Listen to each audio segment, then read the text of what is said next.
Hello there guys, in this video I will show you how to fix action blocked on Instagram.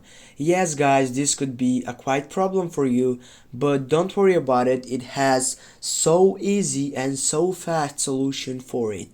The first thing what you need to do, you need to get up to your profile section and then you need to type on the three dots on your right upper side.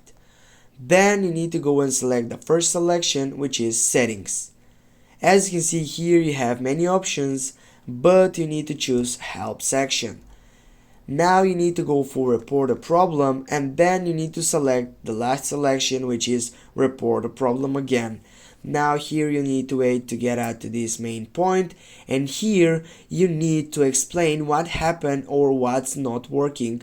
Here also I will recommend you to add a screenshot. Firstly, you need to make a screenshot on that where it says action blocked on Instagram, and then you need to upload it from your gallery by typing here on gallery, and you need here to type the problem that says please fix my action blocked says, and this is not giving me a chance to work good on Instagram, or it's getting bad quality on it and something like that. And that's it guys, thanks for watching. Don't forget to hit that like and share the video. See you soon guys.